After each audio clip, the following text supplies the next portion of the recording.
Hi, welcome to our Wednesday Bible study. My name is John. I'm the pastor of First United Methodist Church in Mountain City, Tennessee, and Trade United Methodist Church in Trade, Tennessee. Well, it was absolutely pouring down rain earlier, but now it's kind of clearing up and being sunny. It was snowy yesterday. It's just weird weather, but that's okay. We'll just be thankful for what we've got.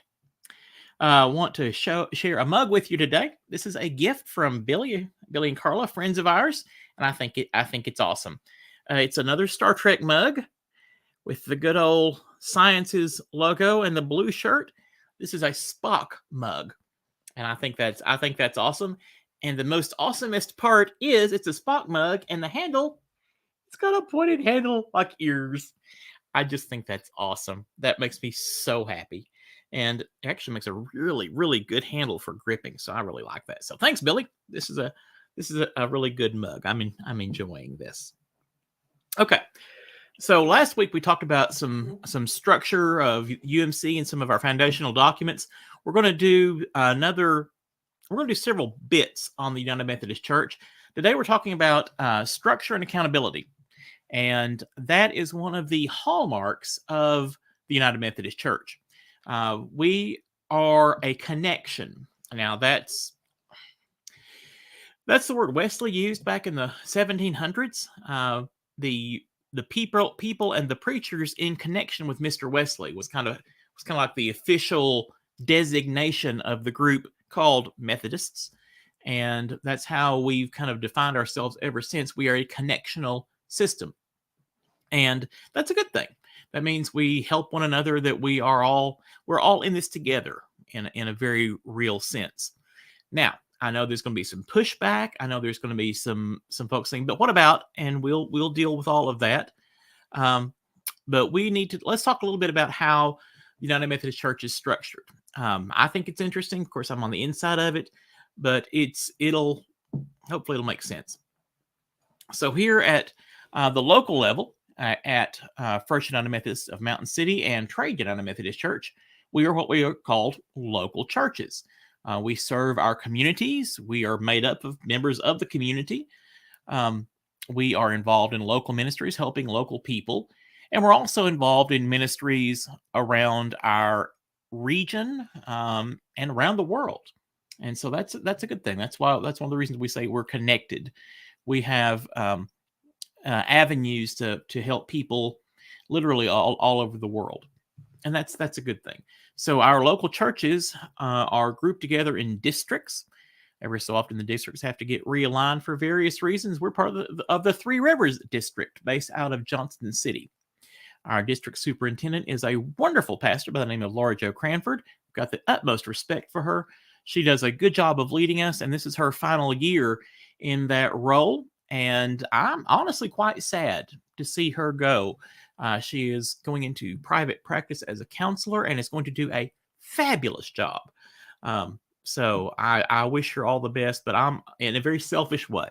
I'm going to be really sorry to see her go as our DS. Now, DSs are pastors first. We are ordained as full elders in full connection. There's that word again. And I'll unpack that a little bit later. There are several different varieties of pastor within the United Methodist Church. But the elder in full connection is the highest tier that most of us will reach. You have to have a bachelor's degree. You have to have a track record. You have to serve under supervision for a probationary period for a number of years. So other stuff I can get into, but once you are an ordained elder, which I am, you can be tapped to become a DS or elected to become a bishop. You got to be an ordained elder first. Once you become a district superintendent, okay, bear with me. It gets a little confusing. You serve basically a term of up to 6 years. You can serve a total of 12 years in that role, and then you go back to being a pastor of a local church. But you can only serve 6 out of 9 years at a time. I think I said that right. You can serve 6 out of 9 years, and you can serve a total of 12 years in the role of DS over your career. And several folks have done that. Some. It's obvious. Some people have a gift for administration, and they do a really good job. So they're left in that position as much as the bishop and the cabinet will allow them to. So that's the district superintendent. The bishops are elected at jurisdictional conference. I'll define that term here in just a second. A bishop in the United Methodist Church is kind of like the president in that they have that title for life. They are always known as bishop thus and so, but they don't serve in the as a bishop for that whole time. They can serve up to 2 terms, 2 4-year terms, and they can serve a third 4-year term if the jurisdiction approves them. And I have thrown out a bunch of terms I need to go back and define really quickly. But I hope I'm not getting too far into the weeds. This is the air I breathe. So sometimes I get too carried away. So I think this is important because understanding how we're put together kind of helps us understand some of the conflicts going on and some of the reasons things are happening the way they are. So we've got the local church. Groups of local churches are put into districts. Groups of districts are put into what we call an annual conference. The annual conference meets once a year, and the bishop presides over an annual conference. The annual conference supervises the pastors, sets the mission and ministry focus areas for that annual conference, and we as pastors all relate to the annual conference. My membership is in the annual conference, not in a local church. I serve first and trade, but my membership is in the annual conference. When we're ordained as elders in Full Connection, we're also made members in Full Connection of the annual conference, and that term "full connection" has echoes back to Mr. Wesley, and it talks about us being fully invested in the decision-making capabilities of the annual conference. We gather once a year, and we vote on things. We vote on the budget, the mission emphases, all sorts of things like that. The clergy of the annual conference vote to approve folks who are entering the ministry. We've got committees that vet them for us and then say that these folks have met these requirements and have shown good Christian character and so on and so forth.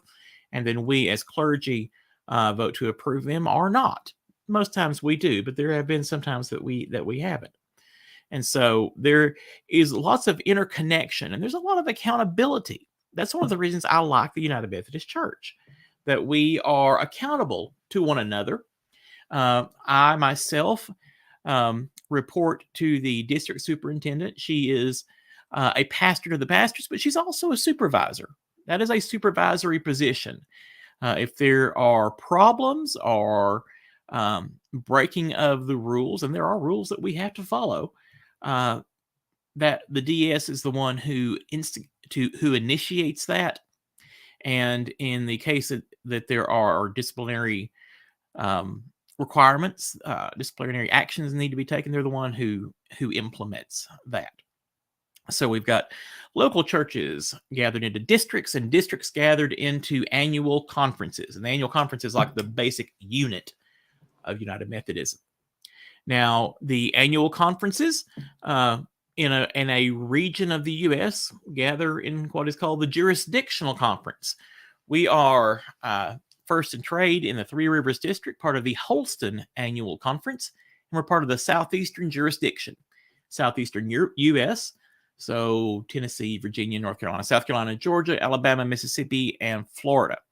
So that's the Southeastern Jurisdiction, Southeastern U.S. And the jurisdiction is the group who votes on bishops and appoints bishops within the jurisdiction. So all of our bishops of all the annual conferences in the Southeastern Jurisdiction come out of our region. Now, they can move around. There are procedures for both pastors and bishops, moving to different conferences or jurisdictions. But for the most part, it is thought that pastors or bishops who come up in that culture understand it better and will provide better stewardship, better shepherding, better leadership to churches in that region. And by and large, it works well. But no system is perfect. But by and large, it works pretty well for us. Our current bishop, Bishop Deborah Wallace Paget, she has been our bishop filled in a vacancy when our then bishop Dindy Taylor reached mandatory retirement age. She retired, and Bishop Wallace Paget picked us up, the Holston Conference, in addition to North Alabama Conference. So she's serving as the bishop of 2 annual conferences. And in all honesty, she is doing a fabulous job. It's really cool. I'm the pastor of 2 churches, and I do my level best for both churches to feel that they're my only focus. I try to make sure that they both feel seen and tended to and nurtured. I take them both individually. I try to love them both equally, and so from that perspective, it's interesting to be on the flip side of that, as we're on a circuit of conferences. We share our bishop with another conference, and she does a bang up job of letting us feel like we're her only concern. She is present here very often. She communicates with us really well. So I'm really tickled with her. She's doing a really fabulous job. So, yeah. The bishop oversees the cabinet, the appointment-making cabinet, and the extended cabinet. The cabinet is made up. The appointment-making cabinet is made up of all the bishop and the district superintendents and a couple of other folks in the conference office, and they set the appointments for the pastors. We, as United Methodists, are an appointive system. That means we are sent to our postings. I had never been to Mountain City before I was sent here as the pastor. So coming here, it has been and continues to be a neat experience of learning a new area, learning new people, and that's what we sign on for. We who enter the pastorate. That's part of our ordination vows. Will you go where you're sent? And we say yes, we'll go and serve where you send us. And there is a lot of prayer. There is a lot of conversations between the church and the DS. And the DS represents both the church and the pastor at the cabinet, where the cabinet tries to marry up pastors with certain gifts and graces with churches with certain needs. And again, by and large, the system works really well. We're all different. Different churches have different personalities. Different pastors have different gifts and graces. But by and large, it works really well. And I'm thankful for our system. Talking about the accountability, we are accountable for what we teach, what we preach. And if we say things or teach things that are contrary to our book of discipline, which is our book of rules, regulations, and beliefs, then we are held accountable for that. And I think that's a good thing, that we can't just say or teach any old thing and not be challenged on it. And sometimes we have to say things that are biblically accurate but not very popular. And it's good to know that if we are doing something that needs to be done, that is for the good of the church and more importantly for the good of the kingdom of God, and some folks in the church are unhappy about it, that we've got the DS and the bishop to back us up as long as we're doing what we're supposed to be doing. So it's a good thing. There are strengths, there are weaknesses, but overall, I believe it's the best system going. I'm a company man. I'll tell you that. United Methodism isn't perfect, but I do believe it is the best expression of Christianity in America. That we have a blending of Orthodox Christian belief linked with an active social engagement. Like I said last week, Wesley's big deal was uniting knowledge and vital piety, uniting these two so long disjoined, that we have faith and couple it with faithful works here in the world. That's what our personal discipleship is supposed to look like. So we function as groups, we function in connection, and we are accountable to one another. Even the bishop has a committee on the episcopacy. The episkopos is an old Greek word for an overseer. So things of the episcopacy, if I can say it correctly, are things relating to the bishop and the bishop's role. I don't want to get too far in the weeds on that. So every level, there is accountability. There are folks who are making sure that we're doing what we're supposed to be doing. Now, I know there are objections out there. I know there are bishops and pastors who are breaking our rules. And I don't think that's right. I think when we take our ordination vows, we vow to support the United Methodist Church. If you join a United Methodist Church, a part of your membership vows are, will you support the United Methodist Church with your prayers, your presence, your gifts, and your service? And gifts means not just your money, although it does include your money. It also includes your personal gifts, like your gift of work, your gift of leadership, your gift of administration, doing things in the church to help it function. And so we take vows to support our way of being church. And if you don't like that, then you need to be a part of a church community that is more in line with what you believe. And that you've probably seen on the news that there's a big blow up about that right now. But as for me, I'm going to stay a United Methodist. There are folks who are disobeying our discipline, and there are folks who are not being held accountable for that. And honestly, there's not a thing I can do about that. I've got some folks in my church that are very upset about things that are happening, pastors and bishops who are breaking the rules and aren't being held to account. And all I can say is that our bishop for our annual conference, and our DS has echoed this, is that we will abide by our vows and abide by our rules. Our book of discipline has not changed since the early 70s. And so we are going to keep on going by those rules. And I said, yes, ma'am. And that's just the way it is. So I'm aware that there are folks who are disobeying elsewhere, and I can't help that. I think we should, if we've said we're going to work within the system and work by these rules, I think we need to do that. And so anyway, so I'm aware that there are exceptions to this and there are problems elsewhere. And like I said, I can't do anything about that. All I can do is be faithful in my own walk. And I know that we are in our annual conference, we in Holston are committed to following the discipline. So yeah. So we are connected, we are accountable, and we have to enter the ministry. We have to convince first a local church that we have a call.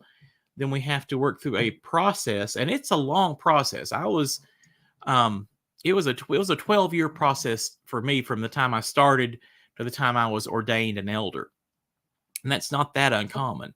It can be faster, can be quite a bit longer. But I personally serve on our district committee on ordained ministry, and our committee supervises the work of certain classes of pastors. We call them licensed local pastors. They are not fully ordained elders as of yet. They can proceed on to become that. But as of right now, they are serving churches under the supervision of groups of elders and laity, the DCOM, District Committee on Ministry. And so we meet with those pastors on a regular basis and find out about their ministry, find out about what they're teaching, and we make sure things are going the way they should. And overcoming the obstacles is in the house. Hello, Gail. I hope you're having a wonderful day.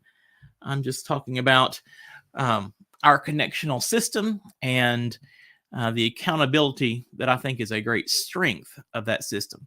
So, like I said, I serve on the DCOM, and we make sure that our pastors are doing what they're supposed to be doing and doing things for the benefit of the kingdom of God, and doing things to support their churches and provide suitable leadership for the churches. No system that has people in it is ever perfect, but we try to do the best that we can. But the idea that we're all connected, that's one of the foundational aspects of United Methodism. And the Gail's back. Gail's changed channels. She's back under Be Bodacious, and that's good. So cool. There, fixed it. Good. That's fine. So I do think we've got the best system going. I really do. I'm a believer in the way that we do church, and so I'm going to continue working on that and continue working to build us up. It's important that we are accountable, that we have folks that we answer to. Too many pastors are lone rangers, and even within Methodism, that becomes a real challenge. I'm out here in the very tip of Tennessee. We go grocery shopping either in Virginia or in North Carolina. We can be in either state in about 30 minutes, and so there's not a lot of other United Methodist churches near here. We're the largest in our little pocket of Tennessee. And so I make it a really special point to be present in our district meetings, to be present at our clergy convocations. We've got one coming up here next month, an annual clergy gathering. I always look forward to that, meeting with my colleagues and friends and finding out what's going on and hearing lectures to help us be better pastors and spending just some good time together. It's good to be with colleagues who've been in the trenches too, and we can relate to one another's journeys. So when a pastor distances themselves from that connection, from fellowship with other pastors, from that collegial connection, that's when pastors start getting into trouble. We have the unique honor and privilege of very honestly being the voice of God in a community. And that is a great honor, and it is a great responsibility that we need to take seriously. And our human nature is such that it's real easy for us to confuse our will with God's will. And if we are alone and don't have any other voices to say, "Hey, have you thought about this?" or "Are you sure you want to do that?" Sometimes it's real easy for us to go down the wrong path or end up in a bad place or make bad decisions. That's when you start seeing pastors and churches in the news, and not in a good way. So I think this connection, this structure that we have as United Methodists mitigates that, but it takes all of us being transparent with ourselves, with our God, and with our colleagues and supervisors, and takes us making an effort to stay connected. I've said that word a lot in the past little bit, but it really is kind of the hallmarks of us as United Methodists. So that was probably more information than you ever wanted to know about how our churches are organized. Oh, Gloria's in the house. Hey, Gloria. Let's see. Ciao, Gloria. It is so good to see you. I'm talking about our United Methodist Church and how it's kind of structured, and how we are to be in connection, to be talking to one another and helping one another, and kind of how we're organized to build up the kingdom of God, both here in our communities and also around the world. So I'm glad you're here today. But uh, being accountable, being having others helping us make sure we're on the right path is a really good thing. So I'm glad for our connection. I'm glad for our way of doing things. And as for Gloria and Gail and anybody else, if you've got questions about something that you've seen in the news or something about us as United Methodists, about why we do things or how we're organized, there we go. Feel free to shoot me an email. Because I can ramble on and go much farther in the weeds, but I'm not. I want to keep things relevant to folks who are not part of this system. But I think it's important that we are that we kind of share this, because I do think well, I think we've got a good system. I'm really happy about it. And if you have questions about what we as United Methodists believe, there are some of our articles of religion. Those are our foundational documents. I talked about those last week. So feel free to check those out as well. And if you have questions about those, feel free to email me. All right. We're going to talk about some more stuff about Methodism next week.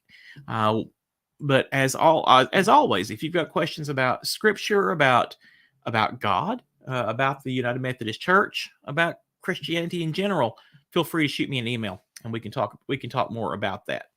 So let me make sure. And yeah, I hope you guys have a blessed week, and hope to see you in church on Sunday. We'll be online here on this channel on Sunday morning at 11 Eastern time. And until then, stay connected and stay in love with God. So we'll talk to you later. God bless. Bye-bye.